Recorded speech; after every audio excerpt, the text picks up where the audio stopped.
정철 목사님께서 오셔서 아주 찬양 예배를 은혜롭게 드렸습니다.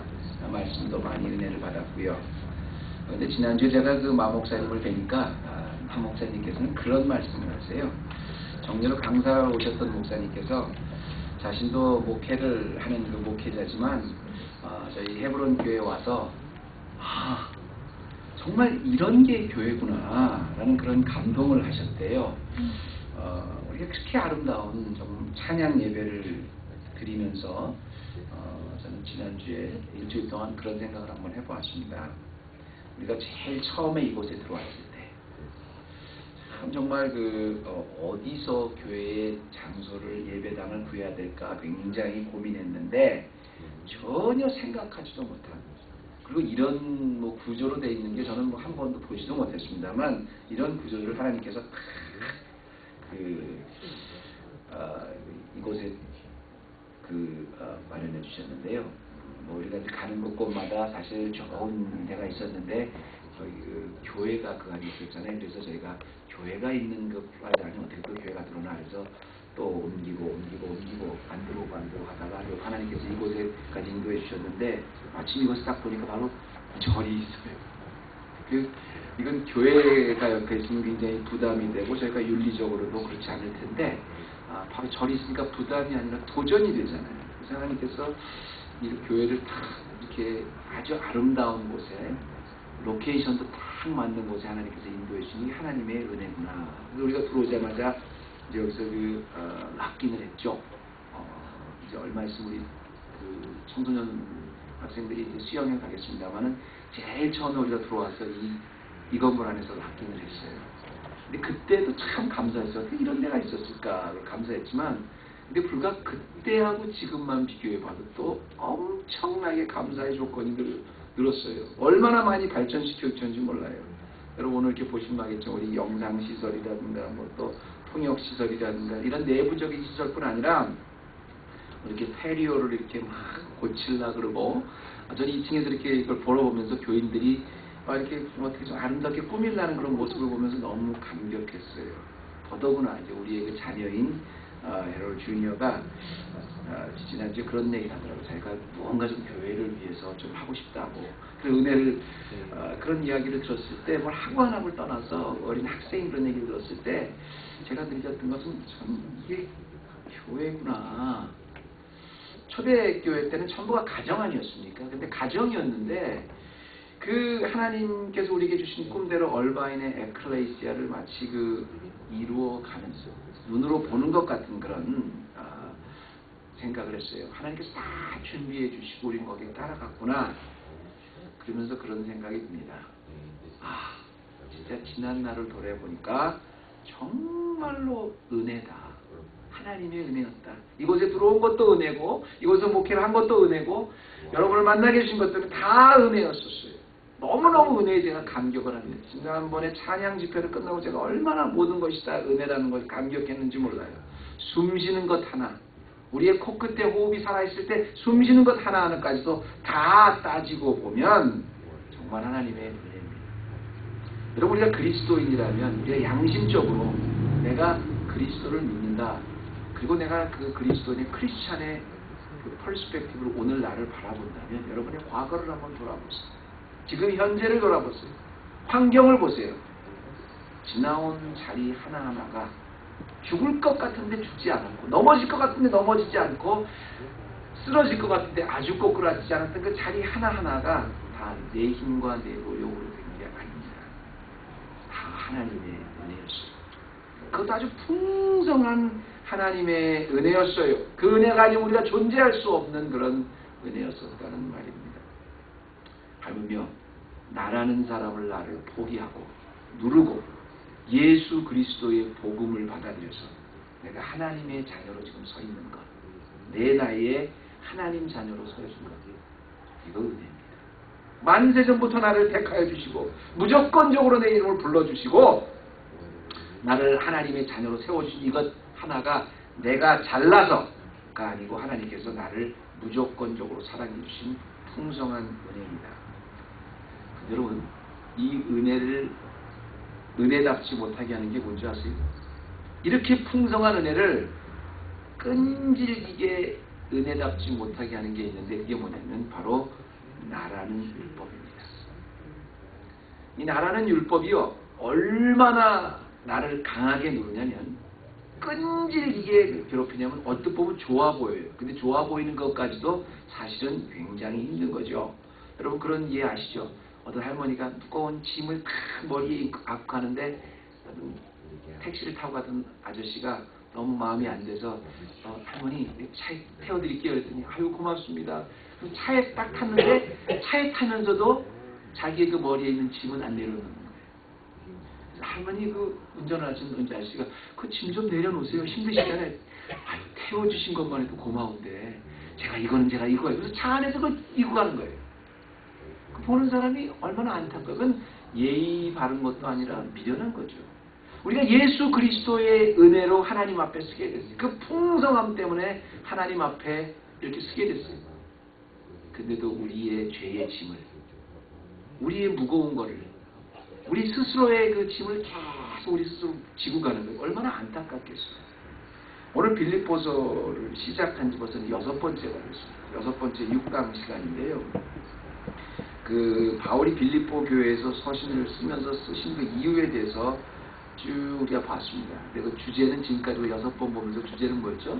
오늘 말씀드린 같이 하나님의 착한 일. 하나님의 착한 일인데 하나님께서 만대전에 나를 택하시고 쭉 지금까지 이끌어오신 모든 하나님의 착한 일이 사실 은혜잖아요.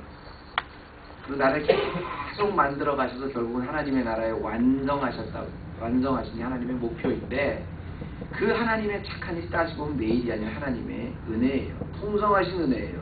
그래서 그 1장과 2장은 지금까지 5번째까지 5강을 할 때까지는 하나님의 그 착한 일을 깨달은 성도들이 어떻게 살아야 하는가에 대해서 중점적으로 말씀했어요. 봉사를 할 때, 서로 섬길 때 어떻게 아름답게 섬기는가를 아주 중점적으로 표현한 말씀이라면 오늘 3장에 나오는 말씀은 3장에 오늘 나오는 말씀은 뭐냐면 그 하나님의 착한 일을 방해하고 은혜의 풍성함을 누리지 못하게 하는 율법주의를 주의하라는 말이에요. 그 빌립보 교회에도 어느덧 율법주의자들이 들어왔습니다. 그러니까 우리가 은혜 받았지. 그래. 맞아. 은혜 받았어. 복음을 받아들여서 우리가 구원받았어.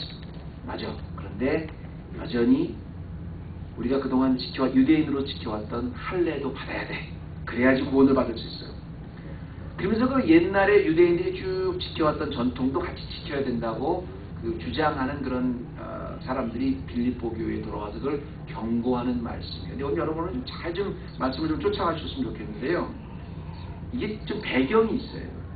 지금까지 우리가 은혜 받은 하나님의 착한 일 하는 성도들이 이렇게 어떻게 살아야 되는 거지. 유오디아와 순두기와 싸우는 그런 문제를 보고 어떻게 은혜롭게 이렇게 서로 살아가는가 얘기했다면 어느덧 지금 교회 안에 그 율법주의가 들어왔는데 이건 빌립보 교회만 들어왔던 게 아닙니다.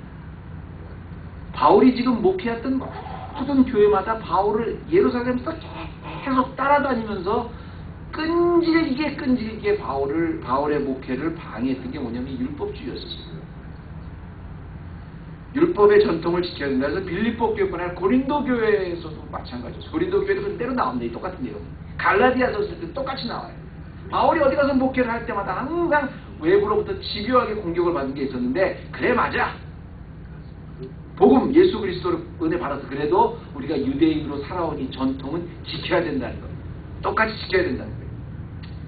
그러면서 바울이 이거를 뭐라 그러냐면 오늘 정말로 형제들아 주 안에서 기뻐하라. 너에게 같은 말을 쓰는 것이 내게는 수고로움이 없고 너에겐 안전하니라 이렇게 표현을 1절 말씀에 하는데요. 이 1절 말씀에 보면 내가 너희들에게 과거에 기뻐하라 이 말을 수없이 많이 했지만 지금 또 하는 게 반복하는 게 아니에요. 나한테 전혀 수고될 것이 없고 너희에게는 안전하다 이렇게 표현을 했어요. 안전하다는 말이 이게 원래 말에는 guard라는 보호막이라는 거예요. 그러니까 주 안에서 기뻐하고 있는 것은 은혜 생활에 충만해서 기뻐하는 것은 그 율법주의로부터 꽉 묶여있는 붙들려있는 그것을 막아준다는 거예요. 제가 여러분 제 가끔 이메일을 이렇게 받으시는 분은 알겠지만 저는 언제나 편지를 쓸 때마다 공적인 데에서도 언제나 제가 다 편지 내용을 다 어떤 목사님 쓰고 맨 밑에는 바울과 같이 grace and peace 이렇게 써요. 은혜와 평강 서처럼 올리 딱 써요. 그래서 저는 어떤 이렇게 in regard 뭐 그런 말 안 쓰고 그냥 은혜와 평강 서처럼 그렇게 써요. 근데 은혜와 평강이라는 말이 너무 좋기도 했지만 그렇게 수백 수천의 편지를 쓰는 제가 한 번도 평강과 은혜 서처럼 그렇게 써본 적이 없어요. peace and grace라고 써본 적이 없어요. 왜냐하면 은혜라는 건 그런 거예요. 여러분. 우리가 은혜를 받아오면 거기에 따라오는 열매가 평강입니다. 우리가 평강하려고 막 노력하고 마음의 봉사를 가지려고 해도 안 돼요. 은혜를 받으면 자동적으로 따라오는 거예요. 근데 지금 이 헬라의 율법주의자들이 지금 바울에게 뭘 계속 공격하고 있냐면 우리가 복음으로 예수를 믿어서 구원을 받았다 그래도 우리가 전통을 지켜야 된다 그러면서 끝까지 고린도 교회 갈라디아 계속 쫓아다니면서 이렇게 하는 건 뭐예요? 이 사람들이 은혜의 체험을 못한 거예요. 그래서 여러분 오늘 말씀의 제목이 은혜의 풍성한 은혜, 은혜의 풍성함인데요. 이 풍성한 은혜라는 것은 무엇일까? 여러분과 함께 조금 몇 가지만 좀 나와서 첫 번째는요, 은혜의 풍성함이라는 것은 한마디로 이 말씀에 그대로 나온 것처럼 육체적인 신뢰를 포기하는 겁니다. 육체적인 신뢰를 포기한다. 이 말이 뭐냐면 그만큼 지금 빌립보교의 모든 문제가 육체적인 것, 율법적인 것, 그것을 신뢰하지 않는다는데 그걸 포기하는 건데 그만큼 육체적인 것, 할례라는 것, 율법이라는 과거의 전통을 꽉 신뢰하고 있기 때문에 지금 은혜를 받지 못한다는 소리인데요. 지금 이제 4절부터 이제 6절까지 쭉 자기도 이제 육체를 신뢰했던 말이 쭉 나오는데 여러분 3절 말씀 한번 보세요. 죄송합니다. 2절 말씀 한번 보세요. 2절 말씀 보면 그 말씀을 하기 전에 그 육체를 신뢰라고 하기 전에 2절 말씀에 이렇게 표현합니다. 이게 3절이 아니라 2절인데 개들을 삼가고 행악하는 자들을 삼가고 손할례장을 삼가라. 이 말을 여러분 주의하시기 바랍니다. 지금 은혜의 풍성함에 빌립보 교인들이 거하기 원하는데 그를 방해하는 그 사람들, 그 율법주의자들 뭐라고 표현했냐면 개들, 행악자들, 손할례장. 이 말을 한번 생각해 보세요. 바울이 왜 이렇게 강한 표현을 쓰는가 한번 생각해 보세요. 개들이 뭡니까? 그때나 지금이나 우리 짐승들 중에서 우리가 인간이 가장 가까이서 볼 수 있는 짐승은 개예요. 우리 눈앞에 항상 있어요. 그래서 개라고 표현했는데 지금도 그렇지만 더더구나 그때 당시 그래서 개라고 표현하면 언제나 우리가 상종할 수 없는 우리와 레벨이 틀린 같이 밥을 먹을 수 없고 같이 살 수 없는 그냥 우리 그 종류가 아닌 우리 카인드가 아닌 사람은 걸 개라고 이렇게 표현했거든요. 길거리 다니는 그 중에서 제일 가까운 그 애니멀이 개니까. 그런데요, 물론 요즘에는 이제 개를 같이 밥도 먹고 그러긴 합니다만 옛날엔 그랬어요. 그래서 옛날 사람들 그 유대인들을 보면 보통 이방인들을 뭐라고 표현해요? 개라고 표현했거든요. 사마리아인들을 개라고 표현했어요. 근데 지금 율법주의와 손할례장을 표현해서 예수님 지금 바울이 뭐라고 표현해요? 개라고 표현한다. 상종하지 말. 그걸 버려야 돼. 그런 표현하는 거예요. 행악하는 자들은 뭡니까? 그냥 범죄를 하는 게 아니라 죄를 아주 습관적으로 지는 아주 사악한 사람들, 양심이 마비된 사람들, 그런 사람들을 행악한 자, 그런 사람 개, 행악하는 자, 손할례장 이렇게 연결을 해서 표현을 하고 있어요. 이거 좀 너무하지 않습니까, 여러분? 제가 지난주에 이 말씀을 이렇게 보면서 물론 이제 그 의식을 좀 강조하고 직접 하나님의 은혜를 구하는 것이 아니라 인간적인 노력을 구하는 것이 아니라 의식을 강조하고 행위를 강조하는 사람 그것이 잘못됐다. 정말 복음이 좋다. 그렇게 말하면 되지. 그렇게 의식을 강조하고 전통을 강조한다고 해서 그걸 개, 행악자, 손할례장 이렇게까지 아주 우리 교회 그렇잖아요, 여러분. 우리 지금 신앙생활하고 있는데 우리가 복음이 정말 중요하지만 우리가 과거에 믿어왔던 방식, 내가 알고 있는 전통 이게 사실 나쁜 건 아니잖아요. 그거 좀 고쳐라. 그거 좀 자유하라. 그러면 되지. 그거를 개, 행악자 이렇게 왜 표현하냐는 겁니다. 이게 왜 그런지 아세요, 여러분? 그런 과거에 믿는 나만의 신앙이 내가 알고 있는 신앙적인 전통이요. 잘못하면 복음보다 더 중요해서 내 복음을 오히려 가릴 수 있기 때문에 그렇습니다. 왜 이렇게 강하게 표현을 하냐면요. 바울이 왜 이렇게 그걸 경고하냐면 너희가 지금 믿고 있는 알고 있는 믿음이란 이런 것이다. 또 이렇게 잘 믿는 모습은 이런 것이다는 그런 그 전통이 말입니다. 너무너무 강하게 우리한테 와닿아서 개처럼 행악자처럼 결국은 이 복음의 순수함까지 잊어버리게 할 수 있기 때문에 그래요. 그게 누가 증인이에요? 바울 자신이 증인입니다. 자기가 정말 과거의 율법, 과거의 전통, 할례당같이 행했던 거에 누구보다 자기가 그랬다는 거예요. 그리고 거기에 위험을 자기 스스로가 아는 거예요. 그래서 4절 말씀 이후에 보면 바울이 그동안에 얼마나 자기가 알고 있는 믿음의 전통을 신뢰하고 있었던 것을 너희들보다 더 잘한다는 것을 쭉 설명하는데요. 8일 만에 할례를 받고 자기는 이스라엘의 족사교, 이스라엘 중에 이스라엘 베냐민 집하고 히브리인 중에 히브리인이고 율법으로 말하면 가장 열심히 지키는 바리새인이고 교회를 핍박하는 율법의 의로는 아무런 의미 없고 이런 쭉 그런 얘기를 설명하고 있는 것. 자기 자신이 그걸 설명하고 있는 거예요. 저는 이 말씀을 이렇게 쭉 지난주에 묵상하시면서 우리가 이제 교회를 하나님께서 이렇게 허락하여 준 거에 은혜다 이런 말씀을 생각하면서 이런 생각을 한번 해봤어요. 여러분, 우리가 사실 주님 안에서 누리는 이 자유를 끝까지 제한하고 우리를 막고 있는 게 뭘까를 한번 생각해보세요.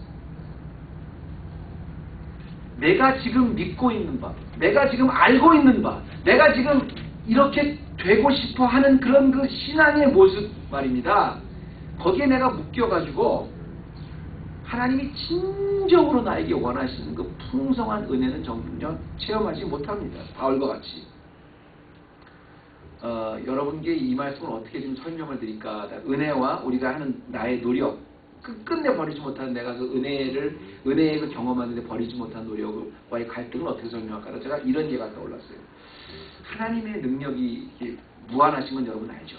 하나님의 그 은혜가 너무너무 풍성한 바다보다 더 큰 건 알죠. 근데 마치 내가 은혜 생활한다 그 말은 뭐냐면 내 노력을 다 포기하고 그 안에 하나님 그 은혜 파이프라인을 연결해 놓은 것과 똑같다 이런 생각을 해요. 하나님의 은혜가 있어요. 하나님의 은혜가 아주 바다보다 우주보다 넓은 하나님의 큰 풍성한 은혜가 있어요. 근데 하나님과 나는 이렇게 파이프라인으로 영적으로 연결이 되어 있어요. 그런데 내가 무엇을 해보려고 막 발버둥치고 내가 믿어왔던 그 방식으로 뭔가 해보려고 막 치는 게 많으면 많을수록 그 파이프라인에 가득 먼지 같은 게 껴서요. 하나님의 그 풍성한 은혜가 쫙 시원하게 들어오지 못해요. 근데 내 안에 있는 내 자신이 포기되고 내가 있는 걸 다 버리고 나는 아무것도 할 수 없는 사람입니다. 오직 주님의 은혜입니다. 주님 한 분만 외에는 나는 아무것도 없습니다. 라고 포기하면 포기할수록 파이프라인이 넓어져서 그 은혜가 콸콸콸콸 들어오는 거예요. 마음껏 느는 거예요. 그게 바로 바울이 이야기한 겁니다. 말씀드렸듯이 제가 은혜와 평강, 서철은 한 번도 제가 순서를 바꾸지 않았다 그랬잖아요. 은혜가 있으면 여러분 평강은 따라오게 되는 거예요. 내가 갖고 있는 내가 무엇을 해보겠다는 것이 아직도 많기 때문에 그 은혜를 다 버리지 못하는 거예요. 두 번째는요. 은혜 때문에 이 버려진 육체의 신뢰를 버린 그 자리에 두 번째는 그리스도로 채우는 것. 그것이 풍성한 은혜를 체험하는 두 번째입니다. 우리가 첫 번째는 뭐라 그랬죠? 하나님 앞에 그 풍성한 은혜를 체험하기 위해서 내가 신뢰하고 있는, 내가 알고 있는, 내가 바라고 있는 것을 다 포기하는 것이라고 했는데 그 포기하는 것 위에다가 그리스도로 채우는 것. 그것이 풍성한 은혜를 경험하는 길입니다. 7절과 8절 말씀 보세요.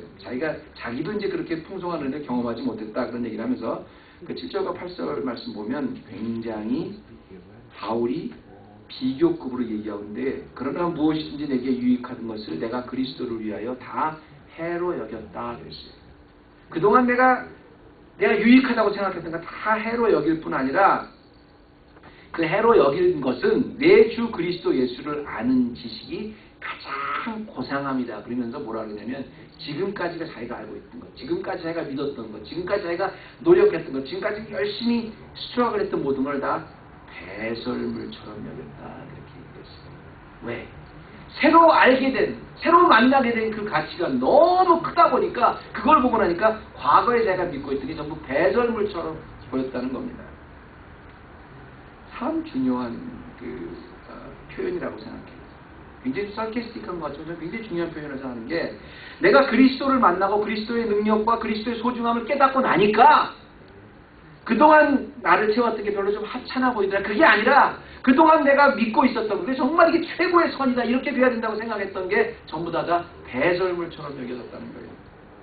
배설물처럼 아주 끔찍했다는 거예요.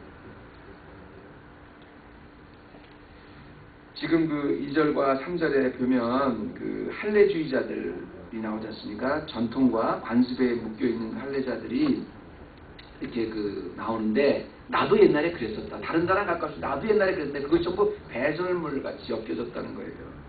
그러면서 바울은 거기에 뭐라고 했냐면 거기다가 그리스도를 아는 지식, 그리스도를 만나는 게 가장 고사하기 때문에 과거의 것은 다 배설물처럼 여겨졌다는 거예요.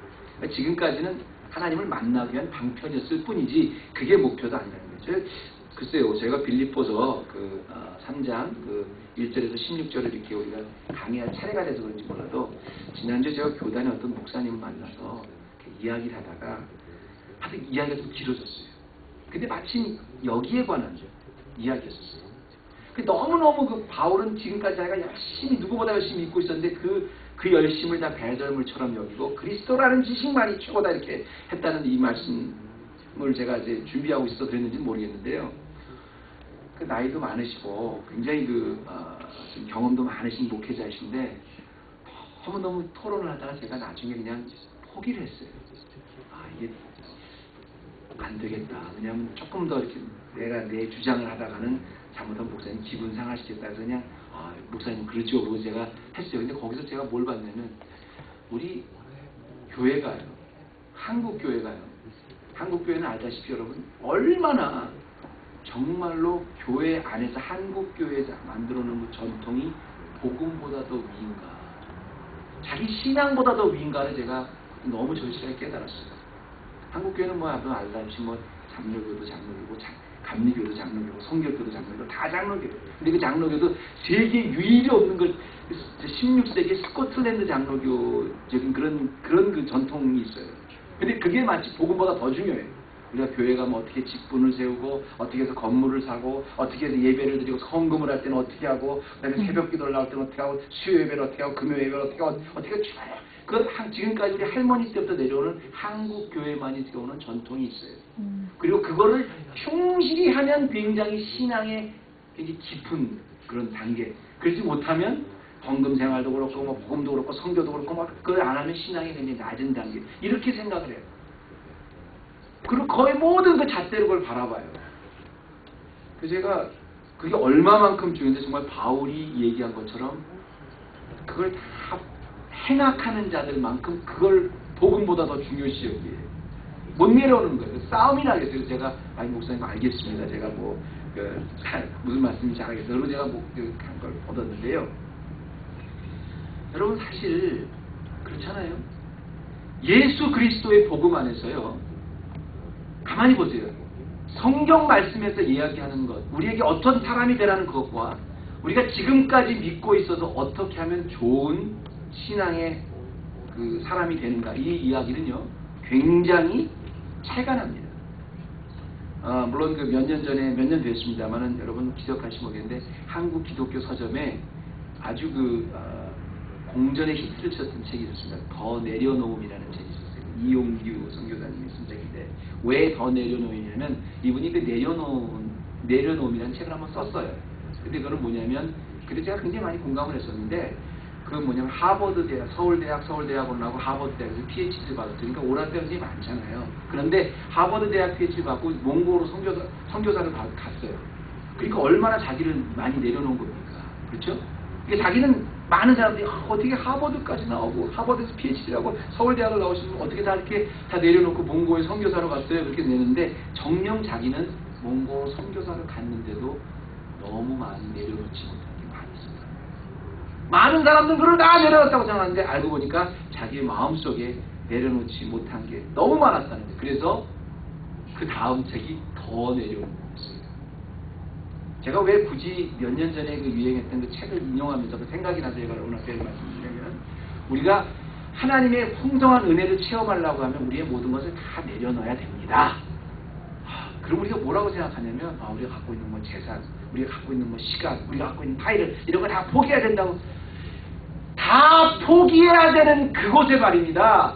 예수 그리스도의 마음으로 채우는 게 더 중요한 거예요.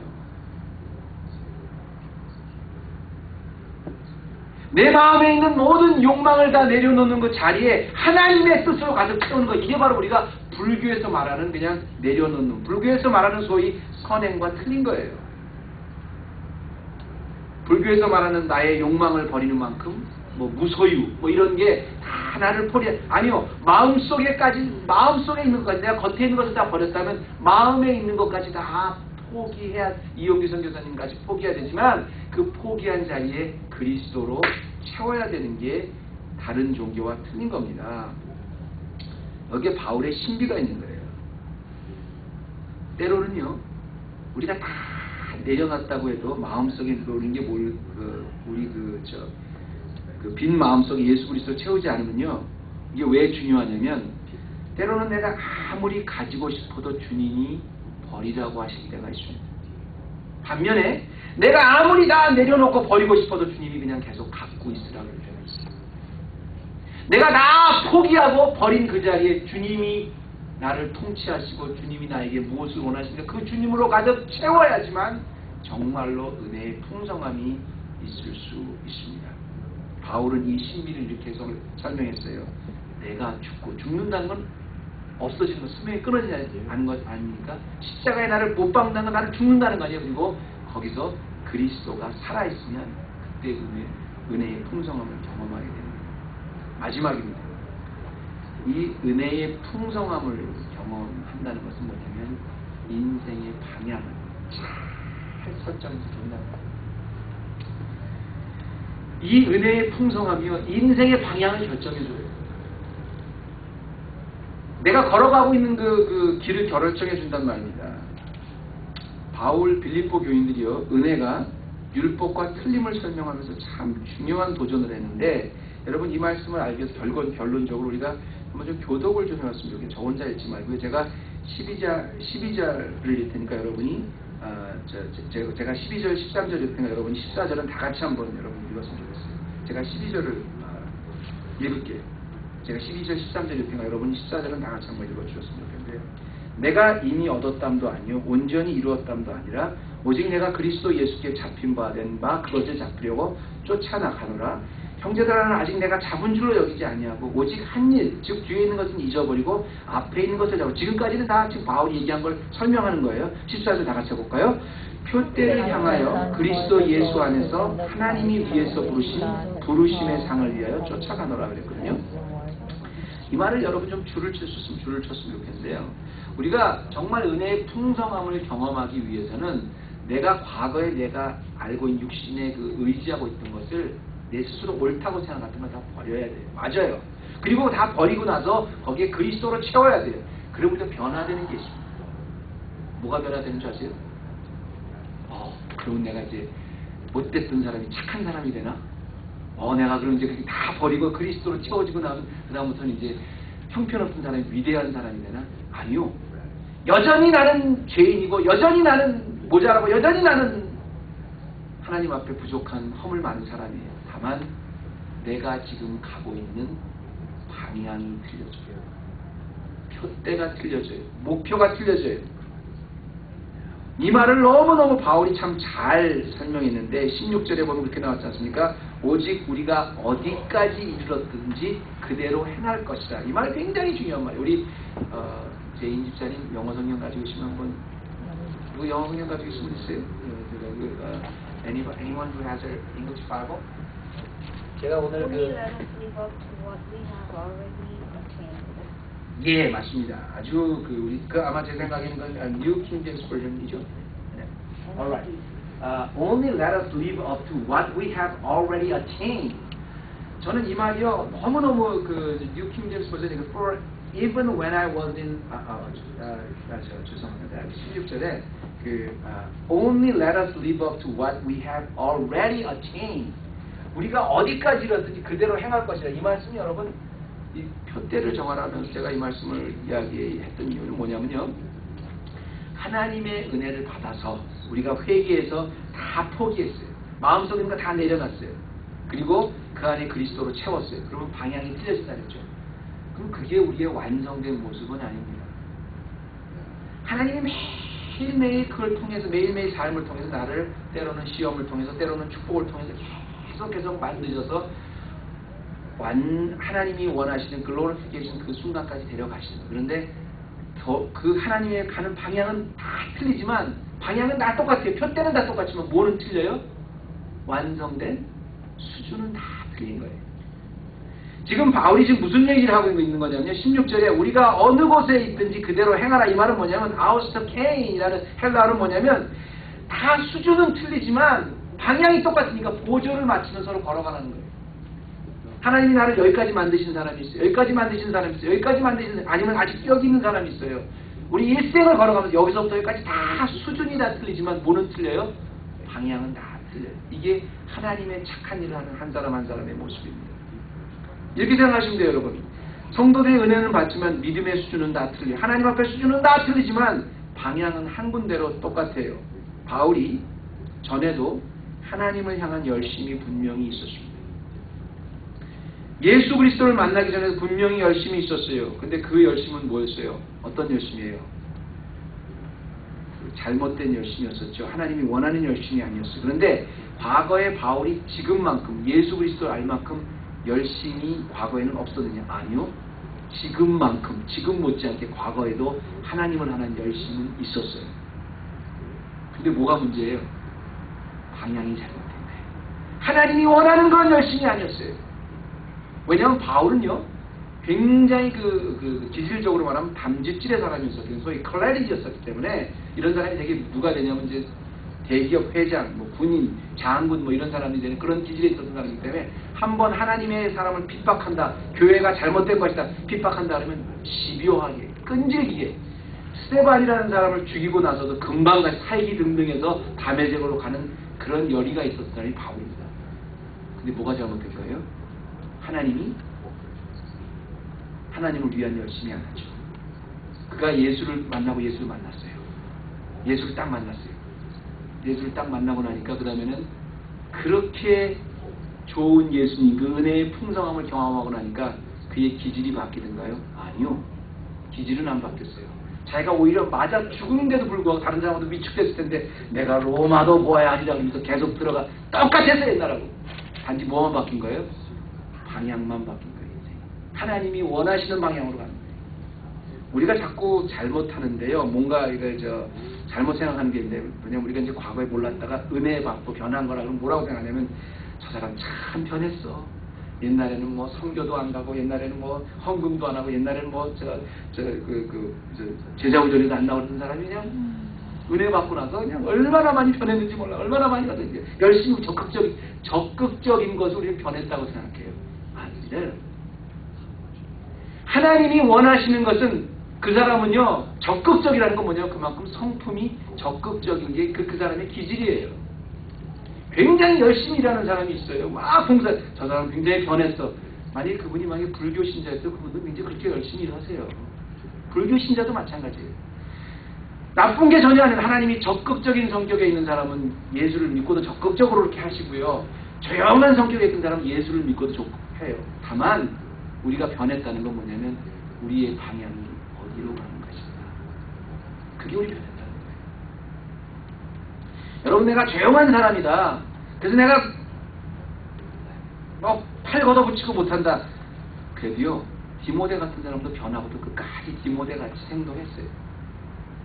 반면에 베드로 같이 변했던 사람은 과거에 변하기 전에는 칼을 뽑아서 그냥 말고의 길을 탁탁 잘랐지만 맨 나중에 변하고 나서는 뭐예요? 그렇게 나무를 자르진 않았지만 내가 어떻게 십자가에 못 박히겠느냐. 거꾸로 나는 십자가에 못 박히겠느냐. 이건 베드로만 할 수 있는 일이에요. 우리가 은혜를 받으면 획가닥했다 그래요. 뭐가 받았다는 겁니까? 획가닥했다는 건 나쁜 거 아니에요. 전혀 나쁜 거 아니에요.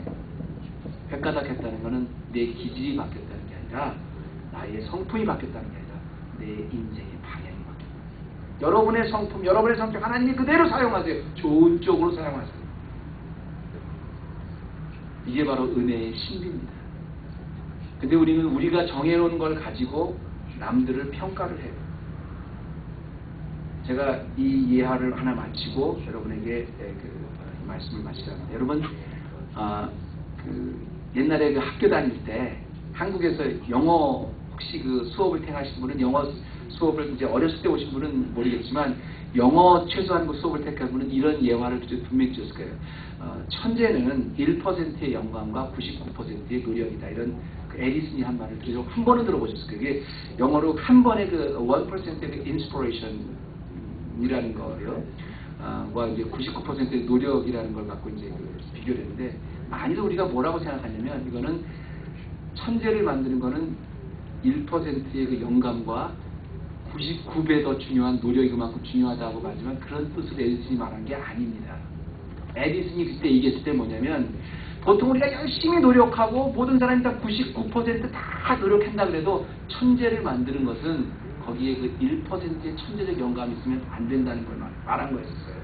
근데 우리는 그걸 비교급으로 1%의 영감보다는 노력이 99배 더 중요하다 이렇게 생각하는데, 그게 아니라 아무리 내가 노력을 해도 1%의 그 타고난 영감이 없으면 천재가 되지 않는다. 이게 에디슨이 한 말이었어요. 저는 이 말이 옳고 그름을 떠나서요, 저는 이렇게 한번 여러분에게 도전을 드리고 싶어요. 우리가 하나님의 착한 일에 의해서 하나님의 착한 일을 깨달은 하나님의 성도가 됐어요. 은혜를 체험했어요. 그러면 은혜라는 게 세상과 틀려야 되잖아요.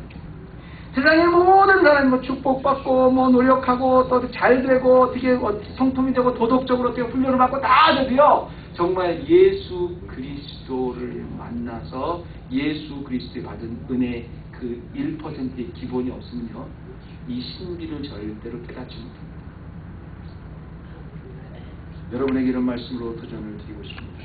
우리가 아무리 노력을 하고 아무리 힘써도 하나님의 은혜를 체험하지 못하면요, 내가 지금 누리고 있는 것, 내가 지금 보고 있는 것, 내가 지금 하는 모든 것들 다 해 아래 새 것이 없어요. 다 옛날에도 있었던 거예요. 거기에 결국에 가면 다 마찬가지예요. 오늘 말씀을 통해서 우리 헤브론 교회 여러분, 정말 지금까지 지내온 것 내가 아닌 주님의 크신 은혜였습니다. 이거 다시 깊이 깨달아서 그 은혜의 풍성함 안에 거하실 수 있는 우리 헤브론 교회 되시기를 축원합니다. 하나님 아버지 감사합니다. 오늘도 바울이 말한 그 은혜의 풍성함, 이것이 그냥 성경 말씀에 있는 말로 끝나지 않게 하시고 우리 삶의 목표가 되게 도와주시고 방향이 되게 도와주셔서 우리 헤브론의 모든 성도들, 바울이 빌립보 교회에게 도전 주었던 것처럼 그 하나님의 은혜의 풍성함에 내 것 가지고 스트러글하고 노력하고 발버둥 치는 것이 아니라 하나님의 은혜의 풍성함 때문에 그 풍성함을 마음껏 누리는 헤브론 교회 되게 하여 주옵소서. 예수님의 이름으로 기도드리옵나이다.